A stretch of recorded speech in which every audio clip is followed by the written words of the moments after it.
السلام علیکم ورحمۃ اللہ وبرکاتہ۔ بسم اللہ الحمدللہ والصلاة والسلام علی رسول اللہ ومن تبعہ ووالاه وبعد۔ حضرات گرامی، اسلامی ماں اور بہنوں، قرآن پاک کی بے شمار آیتوں میں تقوی مومن کی صفت بتائی گئی ہے، مومن کی خاصیت اور علامت اور شعار بتایا گیا ہے۔ تقوی کیا چیز ہے؟ حضرت عبداللہ بن مسعود رضی اللہ تعالیٰ عنہ کے قول سے سمجھتے ہیں۔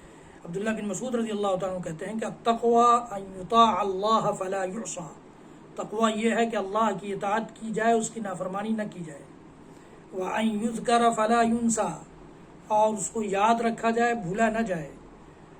وان یشکر فلا یکفر، اس کی شکر گزاری کی جائے، اس کی ناشکری نہ کی جائے۔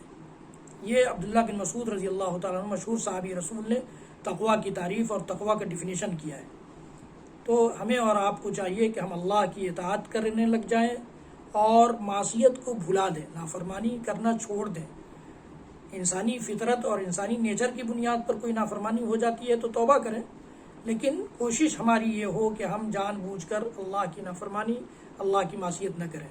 اللہ کو یاد کریں، مطلب اللہ کا ذکر ہمیشہ ہماری زبان پر رہے، اس کو بھولیں نہیں۔ جس کام میں، جس موڑ پر، زندگی کے جس نقطے اور جس پوائنٹ پر، جس شعبے میں ہم رہیں، اللہ کو نہ بھولیں۔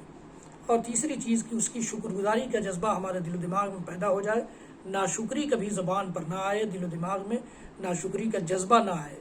یہ تقوی ہے۔ اللہ تعالی ہم سب کو تقوی کو پہچاننے، تقوی کو اپنی پہچان بنانے اور تقوی کو اپنا شعار بنانے کی توفیق عنایت فرمائے۔ وصلی اللہ تعالی علی نبینا محمد وعلی آلہ وصحبہ وسلم، وآخر دعوانا ان الحمد للہ رب العالمین۔